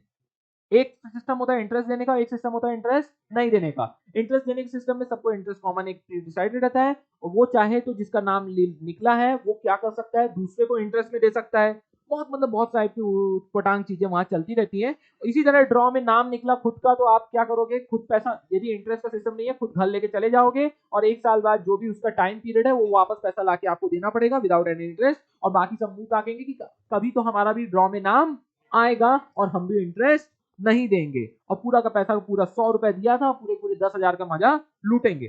सो ये सिस्टम रहता है चिट फंड का, accordingly collected the fund and given to the chosen member, जो भी मेंबर निकल के आता है नाम में उसको दे देते हैं। नेक्स्ट आता है chit fund, mostly operate in Kerala and Tamil Nadu. अब आता है nidhi. Nidhi is also type of mutual benefit fund thriving the contribution of its member, loans are provided to the member at a reasonable rate of interest. तो निधि में भी क्या रहते हैं, सब मेंबर्स रहते हैं, सब लोग पैसे कंट्रीब्यूट करते हैं, जिसको पैसे चाहिए रहते हैं उसको एक स्पेसिफिक रेट ऑफ इंटरेस्ट में पैसे दे देते हैं। फिर आता है लोन कंपनीज, ये भी क्या करती है, फाइनेंस कंपनी रहती है, they provide a loan to the traders, small industries and self employed person को, जिसको पैसे चाहिए उसको दे देती है। Being unregulated they charge high rate of interest on loans. So कुछ लोग मेरे को शक बनी निगाहों से देख रहे हैं कि सर कुछ तो बता दो, ये हुंडी वगैरह क्या होती है। तो ये सब चीजें हैं अभी, अब आप समझिएगा। अभी technical hundi is unconditional order in writing made by a person directing another to pay a certain sum of money on a person named in order. तो ये बिल्कुल प्रॉमिसरी नोट की तरह कुछ होता है, बिल ऑफ एक्सचेंज वगैरह कुछ पढ़ा हो तो ठीक है, तो बिल्कुल उसकी तरह हुंडी चलता रहता है, और नो लीगल स्टेटस रहता है, not are not covered under the negotiable instrument act, इसीलिए इसको नेगोशिएबल इंस्ट्रूमेंट के अंदर नहीं किया जाता है। और दूसरा है, आप इसके ऊपर कोई केस वगैरह फाइल भी नहीं कर सकते हो। इसका पैसे रिकवर करने का तरीका गुंडा राज होता है। आ जाओ नेक्स्ट चलते हैं, समझ में आया क्या? Unregulated non bank financial intermediate के अंदर निधि आता है, chit fund and loan companies आता है। तीनों क्या करते हैं, अपने मेंबर से पैसे लेते हैं और अपने मेंबर को पैसे दे देते हैं, किस रेट में, हाई रेट ऑफ इंटरेस्ट में, ऐसे समझ लेना। नेक्स्ट आते हैं हमारा क्या रोल क्या है मनी मार्केट का। मनी मार्केट क्या रोल प्ले करता है? बहुत टाइम होते जा रहा है बच्चों, जल्दी से आ जाओ। सबसे पहले रोल क्या रहता है, short term requirement of borrower, जिसको भी पैसे छोटे मोटे काम के लिए चाहिए, फ्रिज चाहिए, टेलीविजन चाहिए, आपको कुछ और काम धन फंड करना है तो आप ले सकते हो। लिक्विडिटी मैनेजमेंट, तो बोल रहा है डायनेमिक मार्केट है, मतलब चेंज होता रहता है, money market is a dynamic market, facilitate better management of liquidity and money in the economy for money monetary authorities. बोलता है कि शॉर्ट टर्म के लिए आपके पास पैसे आए, अब आप रखे हो शॉर्ट टर्म है तो क्या हुआ, 7 दिन तो 7 दिन, हर एक पैसे का क्या मिलता है, इंटरेस्ट मिलता है। बोलता है इसका मैनेज करो। पोर्टफोलियो मैनेजमेंट में देखो different type of financial instrument रहते हैं, कुछ लोग को बहुत ज्यादा रिस्क लेना रहता है, कुछ लोग को कम रिस्क लेना रहता है, तो डिपेंड अपॉन द, ये वैसे आपने भी देखा मनी मार्केट क्या है, लेस रिस्की है, जिसको कम रिस्क लेना है या कि जिसने बहुत ज्यादा रिस्क ले लिया है, शेयर मार्केट वगैरह में लगा दिया है, तो वो यहाँ आके क्या कर सकता है, फिक्स डिपॉजिट एंड ऑल सब चीजें करके सिक्योर्ड इन्वेस्टमेंट भी कर सकता है। तो बोलते हैं पोर्टफोलियो मैनेजमेंट मतलब क्या होता है, पोर्टफोलियो मैनेजमेंट मतलब आपने डिफरेंट डिफरेंट टाइप के फाइनेंशियल एसेट्स लेके रखे हैं, कुछ एसेट्स बहुत रिस्की है, कुछ एसेट्स बिल्कुल भी रिस्की नहीं है, तो इस टाइप की एसेट्स से आप कॉम्बिनेशन, बहुत ज्यादा रिस्की ले लोगे, पता चला मार्केट डूब गया तो आप पूरे बर्बाद हो जाओगे, ठीक है। लेस रिस्की रखोगे तो पता चला आपको बोलोगे रिटर्न ही नहीं आ रहा, कुछ पैसे वापस आते ही नहीं है, इतना पैसा डाल के रखा हूं। सो इसलिए पोर्टफोलियो मैनेजमेंट में क्या रहता है, रिस्की एंड लेस रिस्की सबका कॉम्बिनेशन मिला के रखते हैं, उसी को बोलते हैं पोर्टफोलियो मैनेजमेंट। different देखो देखो holds a portfolio different financial assets which in turn helps in minimizing the risk and maximizing the return। जो पैसे ज्यादा आएंगे, 100 लगा के 150 लाना, उसको बोलते हैं मैक्सिमाइजिंग द रिटर्न। और रिस्क क्या होना चाहिए, यदि चले भी गए तो 100 रुपए की जगह कितना जाएगा, 10 रुपए जाएगा, 90 रुपए अपने पास आ जाएंगे, तो उसको बोलते हैं minimising the risk and maximising the return. Equilibrating mechanism, जैसे मैंने बोला ना, rational allocation of resources, mobilising saving into the investment channel, money market helps to establish the equilibrium between the demand for and supply for short term funds का ये क्या करता है, equilibrate करते रहता है ये। ओके, नेक्स्ट आता है आपका financial requirement of the government. Definitely जो गवर्नमेंट की भी शॉर्ट टर्म जो फंड्स की रिक्वायरमेंट रहती है, ये वो करना रहता है उनको, तो वो भी ट्रेजरी बिल और बहुत सारे इंस्ट्रूमेंट है वो इशू करके पैसे गवर्नमेंट ले लेती है। Implementation of monetary policy, requirement of different sector of the economy, यदि वो अप्रोप्रिएट इंटरेस्ट जो भी पब्लिक के लिए वेलफेयर ऑफ द वेलबींग करने के लिए जो भी पॉलिसी इसके अकॉर्डिंगली समझ में आती है वो लॉन्च करती रहती है। कौन, government. A well-developed money market ensure the successful implementation of the monetary policy। तो monetary implementation of monetary policy जब तक नहीं होगा तो नहीं, तो फिर कैसा हाल होगा, पाकिस्तान एंड श्रीलंका की तरह होगा, ठीक है। एक मॉनेटरी पॉलिसी इंप्लीमेंट करना सेंट्रल बैंक का, हर कंट्री के सेंट्रल बैंक की रिस्पॉन्सिबिलिटी है, अच्छे से इंप्लीमेंट हो गई तो अच्छे से चलेगा, ओके। नहीं तो फिर फ्रॉड वगैरह सुनते रहते हो ना, वैसे ही होता रहेगा। इकोनॉमाइज द यूज ऑफ कैश, बोलता है कि वेरियस फाइनेंशियल इंस्ट्रूमेंट है तो उसको यूज करके जो कैश का यूज है वो क्या करना है, that are close substitute of money and not actual money, ठीक है। गोल्ड ले लिया, कुछ भी आपने फिर एफडी ले लिया, एफडी सर्टिफिकेट लेके घूम रहे हो, क्या कर लोगे, लेकिन वो है क्या, अल्टीमेटली मनी ही है। Growth of commerce industry and trade, definitely ये सब इसका आप पढ़ क्या रहे थे वही आप भूल गए। रोल ऑफ मनी मार्केट क्या था, growth of commerce industry and trade का डेवलपमेंट है।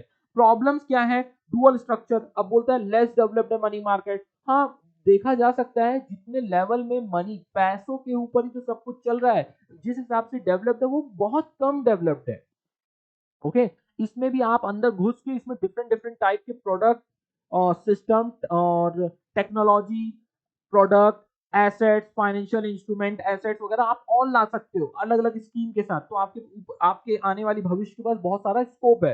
बोलते हैं लेस डेवलप्ड है, एक्चुअल में लेस डेवलप्ड है जितना उसमें दम है। सो बहुत डेवलप कर लिया गया है लेकिन अभी भी उसके अंदर बहुत ज्यादा स्कोप बचा है। तो dual structure of money market बोलता है, एक ऑर्गेनाइज सेक्टर है, दूसरा अनऑर्गेनाइज सेक्टर है, lack of transparency, increase volatility है। तो बोल रहा है इसके बारे में बोला हुआ है। Lack of uniformity in rate of interest, definitely cooperative bank, non finance company, development finance institution, सबके यहाँ क्या है, रेट ऑफ इंटरेस्ट अलग अलग है। शॉर्टेज ऑफ फंड, बोलता है इनएडिक्वेट सेविंग के कारण या लो पर कैपिटा इनकम के कारण, पुअर बैंकिंग हैबिट और अमॉन्ग द पीपल के कारण क्या है, फंड्स हमारे पास आते नहीं। लोग बोलते हैं 2-4 करोड़ है तो घर ही में रख लेते हैं, बैंक में डालने की क्या जरूरत है, बड़े लोग। सीजनल फंक्शनल फ्लक्चुएशन, बोलते हैं depend upon the October, during the peak season from October to June, finance is required on a large scale on a various purpose such as trading and agriculture and investment. तो बहुत ज्यादा कभी होती है, suddenly demand आ जाती है, कभी कभी डाउन हो जाता है। तो मनी मार्केट का भी क्या होता है, जैसे अम्ब्रेला बिजनेस, रेनी सीजन में डिमांड बढ़ गई और बाकी समर सीजन या और कोई सीजन विंटर सीजन तो डिमांड कम हो गई है। तो सेम वे बोलता है ये भी एकदम टाइप का सीजनल टाइप का है, इस पीरियड में ज्यादा होता है। लैक ऑफ फाइनेंशियल इंक्लूजन, अब ये फाइनेंशियल इंक्लूजन में क्या बोल रहा है, country still inadequate and inaccessible to vulnerable groups such as weaker section and low income group। तो वहां तक ये सब चीजें पता ही नहीं, आप तो पढ़ भी रहे हो, ऐसी कुछ फाइनेंशियल एसेट या मनी मार्केट होता है उनको तो पता ही नहीं है। तो डीले इन टेक्नोलॉजिकल अपग्रेडेशन, बोलता है कि जैसे जैसे यूपीआई वगैरह अभी आ गया तो अब वो आगे चल के लिखा करेगा आने वाली बुक्स में, लेकिन अभी तक उसको बोल रहा है use of advance technology prerequisite of development and smooth functioning of the financial market develop होना चाहिए। जैसे पहले शेयर मार्केट आपने देखा होगा ना गुरु मूवी में, या कि जाना पड़ता था, मेरे को दो मेरे को दो, चिल्लाना पड़ता था शेयर मार्केट के वहां पास। अभी क्या हो गया है, ऑनलाइन ट्रेडिंग एंड ऑल चालू हो गया है। क्या क्या रिफॉर्म्स लाए हैं उन्होंने, बहुत सारे लाए हैं उसने। कमर्शियल पेपर, सर्टिफिकेट डिपॉजिट, जो शॉर्ट टर्म मनी मार्केट के अंदर बहुत सारे इंस्ट्रूमेंट उन्होंने न्यू इंस्ट्रूमेंट इंट्रोड्यूस किए, अब पुराने हो चुके हैं लेकिन लिखा हुआ है न्यू। तो सर्टिफिकेट डिपॉजिट हो गया, मनी मार्केट म्यूचुअल फंड्स हो गया, MMMF। ओके, आरबीआई ने repo rate, reverse repo were introduce under the liquidity adjustment facility. Market की लिक्विडिटी को एडजस्ट करने के लिए उन्होंने दो टाइप के रेट निकाले, repo rate and reverse repo rate. अभी कुछ लोग अंदर से उत्तेजना आएगी, रेपो रेट किसको बोलते हैं? जब आरबीआई कमर्शियल बैंक को पैसे देती है इंटरेस्ट के बदले, तो उसको बोलते हैं रेपो रेट। और कभी कभी रिवर्स रेपो रेट क्या होता है? आरबीआई पैसे कमर्शियल बैंक से लेती है, उसको बोलते हैं रिवर्स रेपो रेट। जो रेट ऑफ इंटरेस्ट उस वक्त चार्ज किया जाता है उसको बोलते हैं रिवर्स रेपो रेट। समझ में आ रहा होगा? मैं interest rate are largely determined by the demand and supply of the among the, ठीक है। तो उम्मीद कर रहा हूँ कि यहां तक आपको तो सब चीजें क्लियर हुई होगी क्या होता है मनी मार्केट। समझ में आया? यहां पास होता है हमारा मनी मार्केट खत्म, अभी चालू होता है हमारा कैपिटल मार्केट। छोटा सा एक कैपिटल मार्केट के ऊपर है, वो अपन देखते हैं। नहीं बच्चा, बस नहीं होता है, बस ट्रक घर में जाके देखो। एनईएफटी, आरटीजीएस, ये सब चीजें लाई गई है। मैं नहीं थका, मैं इतना, आप तो रामायण की तरह सुन रहे हो, ठीक है। ओ कैपिटल मार्केट मतलब क्या होता है? Long term fund, both equity and debt raised with in the outside the country, तो उसी को बोलते हैं अपन क्या?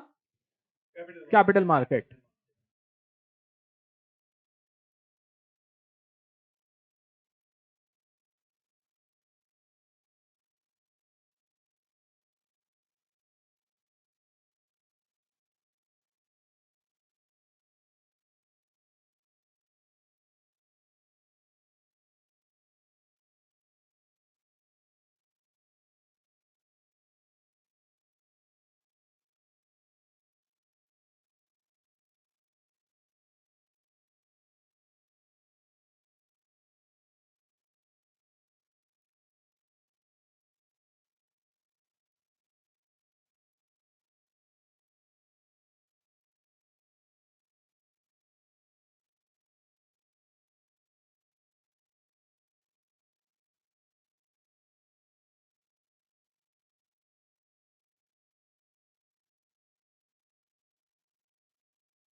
हेलो,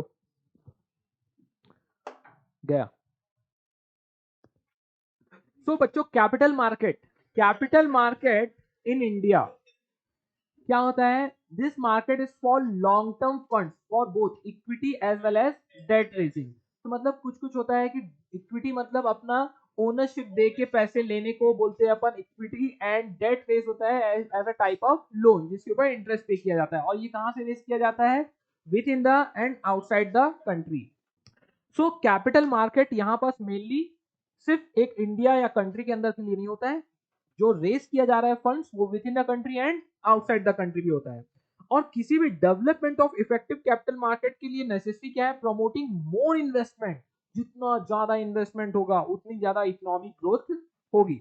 तो demand for long term funds कहाँ से आते हैं? एग्रीकल्चर हो गया, इंडस्ट्री हो गई, ट्रेड हो गया, इनसे आते हैं। और इनके सप्लायर कौन? डिमांड समझ में आ गया, तो इसको सप्लाई कौन करते हैं? हम जैसे आम जैसे छोटे मोटे लोग। तो small individual saver, corporate saving, bank, insurance company, specialised financial institution, यही सब क्या होते हैं? सप्लायर होते हैं किस चीज के? लॉन्ग टर्म फंड्स के।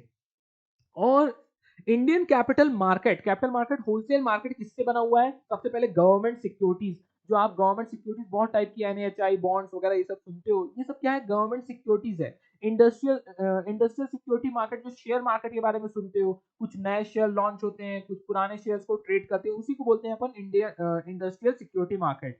डेवलपमेंट फाइनेंशियल इंस्टीट्यूशन तो अपन ने थोड़ी देर पहले भी देखा था, उसमें क्या रहता है? स्पेसिफिक सेक्टर को डेवलप करने के लिए कोई फाइनेंशियल इंस्टीट्यूशन खुद आती है, बोलती है मैं इस सेक्टर को बस क्या करूंगी?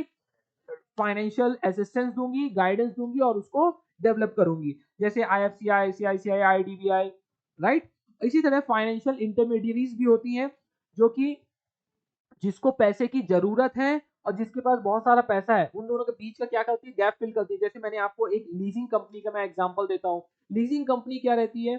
जिसके पास बहुत पैसा है, वो आपके बिजनेस आइडिया को सुनता है, बोलता है आपको अच्छा ये मशीन की जरूरत है, आपको कोलापुरी जूते मैन्युफैक्चर करने हैं, ठीक है, मैं मशीन दे देता हूँ, मैं मशीन खरीद के तुमको दूंगा, आपको मेरे को 1 lakh rupees per month rent देना होगा। बोलता है ठीक है, दे देता है। वो 1 lakh rupees per month rent देता रहता है, 10 साल तक आपको देना है, 10 साल के बाद वो मशीन क्या हो जाएगी? आपकी हो जाएगी। और बहुत बार कंडीशन रहता है कि लास्ट में नॉमिनल वैल्यू में आपको खरीदना पड़ेगा। समझ में आ रही बात है? ऐसा नहीं होता है मैं मशीन निकाल के ले जाऊंगा, अरे मशीन मजाक है क्या? समझ में आ रही है क्या बातें? तो अल्टीमेटली जो उसमें काम कर रहा है उसी को देनी ही पड़ती है। समझ में आ रहा है? इस तरह से लीजिंग कंपनीज भी काम करती है कि आपको कोई गुड्स को लीज में दे देती है। इसी तरह मैंने आपको एक एग्जांपल और दे देता हूं। जैसे एयर क्राफ्ट होती है, एरोप्लेन होती है। यदि कोई एरोप्लेन कंपनी डूबने वाली रहती है तो खुद की एरोप्लेन क्या करती है? खुद की एरोप्लेन वो कोई बड़े बड़े इंडस्ट्रीज, अंबानी, अडानी, इनको बेच देती है। इससे क्या फायदा होता है? कम दाम में उनको मिल जाता है एरोप्लेन, जिसके पास अडानी अंबानी को, और वही और ये एग्रीमेंट में सेल करते हैं कि आप इसको दोबारा मेरे से आप रेंट में लोगे। मतलब अंबानी ने खरीद लिया, 200 करोड़ की फॉर एग्जांपल एरोप्लेन थी, उसको 150 करोड़ में खरीद लिया। अब उसको फिर से 150 करोड़ में उसको क्या कर दिया? सेम एयर इंडिया को उसने क्या कर दिया? लीज में या रेंट में दे दिया, लीज में दे दिया। और पहले से खरीदने से पहले एग्रीमेंट कर लेती है। यदि आपको पता हो कि ये क्लासरूम से आपको 50,000 रुपीज पर मंथ आएगा, ओके, और मैंने प्री एग्रीमेंट कर दिया, ईएमआई कितने की बन गई? मैंने जब बैंक से लोन लिया तो 40,000 का, और मेरे को रेंट कितना आने वाला है? 50,000। तो आप क्या बोलोगे? कैसे तो करके जुगाड़ करके बैंक से लोन लेके ये प्रॉपर्टी खरीद लेते हैं। 50,000 पर मंथ रेंट आएगा, 40,000 रुपए किसको दे दूंगा? बैंक को दे दूंगा, 10,000 खुद को बच जाएगा। समझ में आ रही बात है? अब वो अच्छा सर, यही चीज उसने बैंक के साथ एयर इंडिया ने क्यों नहीं कर लिया? क्यों नहीं कर लिया बताओ? क्योंकि वो वैसे ही लॉस मेकिंग कंपनी है, उसको कोई पैसे देने वाला नहीं है। लेकिन अंबानी और अडानी को कोई भी दे देगा। समझ में आ रहा? क्योंकि उनका फाइनेंशियल बैकग्राउंड स्ट्रांग है। उन्होंने अपने यहाँ से पैसे उठाए, एयर इंडिया को दे दिए, बोला आज से एरोप्लेन मेरी हो गई, और उसको फिर से वापस क्या कर दिया? उनको रेंट पे दे दिया, पर मंथ रेंट आने लगा। समझ में आ रही बात है? Win win situation. Air India को ह्यूज पैसा मिल गया अपने कंपनी को रिवाइव करने के लिए, एरोप्लेन की खुद के पास एरोप्लेन भी रह गई, और बिजनेस चल रहा। समझ में आ रहा है? तो इस तरह से लीजिंग फाइनेंशियल इंटरमीडिएरीज रहते हैं, इस टाइप से जो बड़े बड़े बिजनेस प्लेयर रहते हैं जिनके पास बहुत पैसा है, इस तरह से हेल्प करते हैं। शार्क टैंक फाइनेंशियल इंटरमीडिएरीज ऐसे मत बोल देना, शार्क टैंक। दिस वे ये इंडियन कैपिटल मार्केट रहता है। इंडियन कैपिटल मार्केट में सबसे पहले देखो, गिल्ट एज मार्केट बोला जाता है, deals in government and semi government securities, जिसमें फिक्स रेट ऑफ इंटरेस्ट रहता है। वही मैंने बोला ना, जितनी भी गवर्नमेंट सिक्योरिटीज वगैरह, गोल्ड बॉन्ड्स एंड ऑल निकलते हैं, उसमें क्या रहता है, फिक्स रेट ऑफ इंटरेस्ट रहता है, उसी को गवर्नमेंट सिक्योरिटीज बोल रहा है। इंडस्ट्रियल सिक्योरिटीज मार्केट बोलता है shares and debentures. Primary market वो रहता है जहां पर फ्रेश इशू किया जाता है, पहली बार कंपनी ने पब्लिक को बोला चलो मेरे को पैसे दो, मैं ये शेयर्स में खरीद लो, उसको बोलते हैं primary market. New issue. Secondary market किसको बोलते हैं, जिसमें ओल्ड इशू रहता है। ओल्ड इशू मतलब वही जो पहले इशू कर दिया उसी को एक दूसरे लोग खरीद बेच रहे हैं। ओके, सेकेंडरी मार्केट होता है वहां पास। और ये सब चीजें कहाँ एक्सचेंज होती है, कहाँ खरीदा बेचा जाता है, स्टॉक एक्सचेंज में। Two most popular stock exchange, एक बॉम्बे स्टॉक एक्सचेंज, दूसरा national stock exchange NSE BSE। And ये प्राइमर एकदम प्रीमियर बोल सकते हैं इनको स्टॉक एक्सचेंज है। और बहुत सारे स्टॉक एक्सचेंज कंट्री के अंदर रहते हैं। डेवलपमेंट फाइनेंशियल इंस्टीट्यूशन हमने मनी मार्केट में भी पढ़ा, कैपिटल मार्केट में भी है। Development financial institution specific sector को डेवलप करने के लिए बनाया जाता है। उनके नाम सब एक बार आप लिख देना। फाइनेंशियल इंटरमीडिएटरीज के अंदर ये जो हमने लिखा, venture capital, leasing company, mutual fund, तो यही सब कंपनीज होती है। इनका फाइनेंशियल ऑब्जेक्टिव क्या रहता है, बोथ द पार्टीज के क्या है, फाइनेंशियल असिस्टेंस देना। ओके, जिसके पास पैसे हैं और जिसके पास नहीं है, उन दोनों के बीच का वो प्रॉब्लम सॉल्व कर देते हैं। बहुत से टाइप की वेंचर कैपिटल या लीजिंग कंपनी होती है। जैसे एक कंपनी क्या करती है, बहुत बार यदि मैं बहुत बड़ी बड़ी मशीनरी मैन्युफैक्चर करती हूँ, तो मैं क्या करूंगी, जिसको जरूरत है ना, मैं उसी को लीज में दे दूंगी। क्या कर रहा हूं, मैं खुद मैन्युफैक्चर कर रहा हूं, बेच नहीं रहा हूं अभी, मैं क्या कर रहा हूं, रेंट से दे दूंगा अपनी मशीन को। आप देख रहे हो, रेंट एग्रीमेंट भी कर लिया, रेंट एग्रीमेंट ब्रीच करने का पेनाल्टी क्लॉज भी लगा दिया है। और यदि यार आपने खुद मैन्युफैक्चर मशीन के आपने रेंट में दे दिया है, मेजर अमाउंट पहले इनिशियल ले लिया, जैसे आपको आप कभी कभी क्या करते हैं, आप कार लोन लेते हो, कार लोन में आप डाउन पेमेंट भी कर देते हो और उसके बाद लोन लेते हो, तो बैंक क्या बोलती है, नहीं भी दिया तुमने तो कार तो ले लूंगी और उसके बाद क्या है, मैं ज्यादा पैसे बेच दूंगी क्योंकि तुमने ऑलरेडी इतना पैसा पे कर दिया है। ओके, ये इस टाइप का बेनिफिट रहता है। क्या रोल रहता है कैपिटल मार्केट का, mobilise the long term saving. जो लॉन्ग टर्म सेविंग रहती है, जो फिक्स डिपॉजिट एंड ऑल, जिसमें बहुत ड्यूरेशन रहता है, उसको सही सही डायरेक्शन में डिस्ट्रीब्यूट करना। Increasing the demands of the investment funds, industrial organisation and government, but availability of financial resources is insufficient to meet the growing demand. तो कैपिटल मार्केट आता है, बोलता है हम है ना, तो long term saving from various section of the population to the sale of securities, ये सब मैनेज करने में हेल्प करती है। Provide equity capital. Equity capital मतलब क्या होता है, ओनरशिप वाला कैपिटल प्रोवाइड करने में कौन मदद करता है, आपका capital market. provides equity capital or share capital to entrepreneur which could used for the purchase of assets as well as fund to the business operation. Operational efficiency increase होता है कैसे, by lowering the transaction cost। और कैसे होगा lowering, simplifying the transaction procedure, lowering settlement timing of purchase and sale of stock। तो जैसे अभी आज की डेट में 2 days सेटलमेंट वगैरह सुना है आपने, T2 है ना, ये क्या होता है, स्टॉक खरीदते हैं बेचते हैं, तो ये सब ऑपरेशनल एफिशिएंसी बढ़ रही है, जल्दी जल्दी हो रहा है, पहले बहुत टाइम लगा करता था।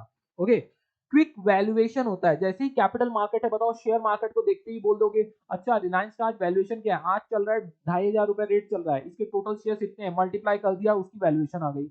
इसको बोलते हैं मार्केट वैल्यूएशन, किसी से पूछने की जरूरत नहीं। इंटीग्रेशन बोल रहा है, capital market lead to integration upon real and financial sector. तो मतलब equity and debt instrument, government and private sector, domestic and external funds का क्या रहता है, ये सब कैपिटल मार्केट एक इंटीग्रेशन है, सबका मिक्सचर बना हुआ है। प्रॉब्लम क्या है कैपिटल मार्केट के अंदर, बच्चों बताओ, financial scams, Harshad Mehta and all. तो इस टाइप के जो, और नीरव मोदी एंड ऑल, सब ने क्या किया है, सभी ने कोई ना कोई फाइनेंशियल इंस्ट्रूमेंट को लेके उसके साथ फाइनेंशियल सिस्टम का मजाक बना दिया है, सब ने यही किया है।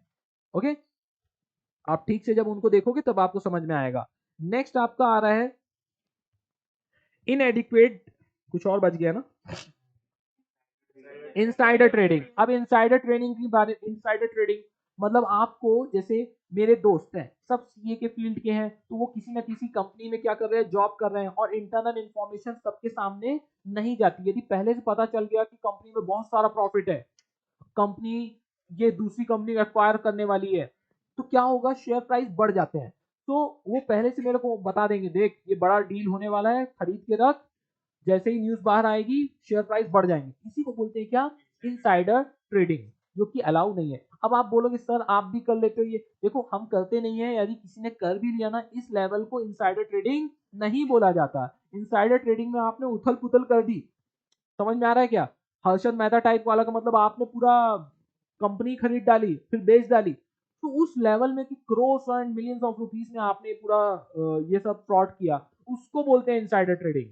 समझ में आ रहा है क्या? वो आप 2 रुपए कमा लिए तो बोलेंगे चल भाग यहाँ से, तो उसके लिए नहीं चल रहा है, ठीक है? लेकिन तब भी ये सब चीजें अलाउ नहीं है और सब जेन्युइन केस में कोई कुछ करता नहीं है। इनएडिक्वेट डेट इंस्ट्रूमेंट मार्केट में बोल रहा है, लिमिटेशंस एंड प्रॉब्लम्स के बारे में बात कर रहा है, बोलता है डेट इंस्ट्रूमेंट है नहीं। आपने इक्विटी इक्विटी इक्विटी इतना सुना, लेकिन डिबेंचर्स के बारे में सुना है कि डिबेंचर्स आपने खरीदा, इसने डिबेंचर बेच दिया, ज्यादा नहीं सुना, सिर्फ डिबेंचर ही बस सुना है। लेकिन इसीलिए बोल रहा है डेट इंस्ट्रूमेंट मार्केट में थोड़े से कम है, गोल्ड बॉन्ड्स हो गए या एनएचआई बॉन्ड्स तो बहुत लिमिटेड है। Okay, so debt instrument include bonds, debenture, they are not much trading in the debt securities। कभी मैंने तो कभी नहीं खरीदा बेचा, कभी डिबेंचर खरीद बेच रहे हो क्या सेकेंडरी मार्केट में? नहीं खरीदा है मैंने, तो प्राइमरी मार्केट में भी आज तक नहीं किया। क्यों नहीं किया? क्योंकि उतना उसमें इंस्ट्रूमेंट और इनएडिक्वेट डेट इंस्ट्रूमेंट है। Decline in the volume of trade, तो रीजनल स्टॉक एक्सचेंज है, क्योंकि उनके ऊपर ट्रस्ट नहीं है ना, तो रीजनल स्टॉक एक्सचेंज मतलब पुणे स्टॉक एक्सचेंज, फिर उसके बाद आप इंदौर स्टॉक एक्सचेंज, आपको क्या लगा क्या बोल रहे हो सर, ये कौन से स्टॉक एक्सचेंज है? आप गूगल करना, और उसमें भी ना जो छोटी छोटी यहाँ की कंपनीज है ना, चिटले बंधु, बोलते चिटले बंधु कहाँ लिस्टेड है, बोलेंगे पुणे स्टॉक एक्सचेंज में लिस्टेड है। हाँ, वो नेशनल स्टॉक एक्सचेंज है, बॉम्बे स्टॉक एक्सचेंज में नहीं है, और उसके भी शेयर्स आपको खरीदने हैं तो जाके पुणे स्टॉक एक्सचेंज से खरीद लेना। समझ में आ रहा है क्या? तो छोटे छोटे स्टॉक एक्सचेंज आपको पता ही नहीं है। ओके, यहाँ पास भी शेयर्स उनके लिस्ट होते हैं और लोगों का खरीदना बेचना चालू रहता है। और ऐसा नहीं है कि सब जब आप नेशनल स्टॉक एक्सचेंज या बॉम्बे स्टॉक एक्सचेंज में रजिस्टर्ड हो गए लिस्टेड हो गए तभी बस आप लिस्ट हो। तो बोल रहे हैं जो रीजनल स्टॉक एक्सचेंज है छोटे छोटे, उनके यहाँ क्या हुआ है अभी, इसीलिए ओवर द डिक्लाइन हो गया है। Okay, have witness a sharp decline in the volume of trade because of investor prefer क्या करता है, securities listed in premier stock exchange like BSE and NSE में वहां पास ट्रेड करना चाहता है और रीजनल स्टॉक एक्सचेंज में ट्रेड करना नहीं चाहता। लैक ऑफ इंफॉर्मेशनल एफिशिएंसी, अब लोगों के पास क्या नहीं है, और आपको भी पता है आजकल ये शेयर्स के लिए इतना ज्यादा हर हर किसी के अंदर चुल मची हुई है कि शेयर मार्केट में इन्वेस्ट करना है, शेयर मार्केट की इंफॉर्मेशन लेना है, गैदर करना है। जबकि अब्रॉड में जब बड़ी बड़ी डेवलप्ड कंट्रीज है वहां पास 80 to 90% इन सब की एजुकेशन या कि इनके बारे में इंफॉर्मेशन है, और इंडिया के अंदर सिर्फ 5% है। समझ में आ रहा है क्या? सो efficient in if the company stock price incorporate all the available information to the current price, however the stock market in India lack of informational efficiency compared to, हाँ ये compared to advanced countries में क्या होता है, हमारे यहाँ बढ़ रहा है खरीद लो, घट रहा है बेच दो, तो मतलब कुछ समझ में आता नहीं। उन लोग क्या नहीं करते हैं, कंपनी की डिटेल में इंफॉर्मेशन में फाइनेंशियल डेटा में ज्यादा फोकस नहीं करते हैं, उसके बारे में बोल रहा है। रिफॉर्म्स क्या क्या लाए हैं, अब यहाँ पास रिफॉर्म्स बहुत अच्छे से पढ़ना बच्चों। तो रिफॉर्म्स ना ये सेबी ने बहुत सारे लाए, जैसे कोई दंड फंड करेगा तो हम उसके ऊपर इतनी पेनाल्टी लगाएंगे इतनी पेनाल्टी लगाएंगे, उसको पेनाल्टी नाम से ही खौफ आ जाएगा जिंदगी में, ठीक है? इतनी पेनाल्टी लगाते हैं, मतलब आप उनके बारे में सोचना भी मत कि कुछ फ्रॉड कर लोगे। तो SEBI securities exchange board of India कब एस्टेब्लिश हुआ, 1988 में, but given the statutory power 1992 में मिला to protect the interest of the investor and promote the development of the security market, उसको डेवलप करता है और यहाँ पास इन्वेस्टर का सिक्योर करता है। NSE leading stock exchange India में 1992 में एस्टेब्लिश हुई।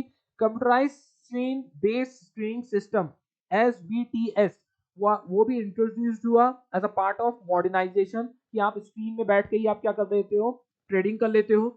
Demat account has been institute since 1996 में डीमैट अकाउंट की facility purchase and sale of shares of by the investor यहाँ पास से चालू हुआ। And ADR and GDR, so ऐसा है, increase the access of global funds by Indian companies by permitted through ADR and GDR. क्या होता है ADR? American, ADR is American depository registry.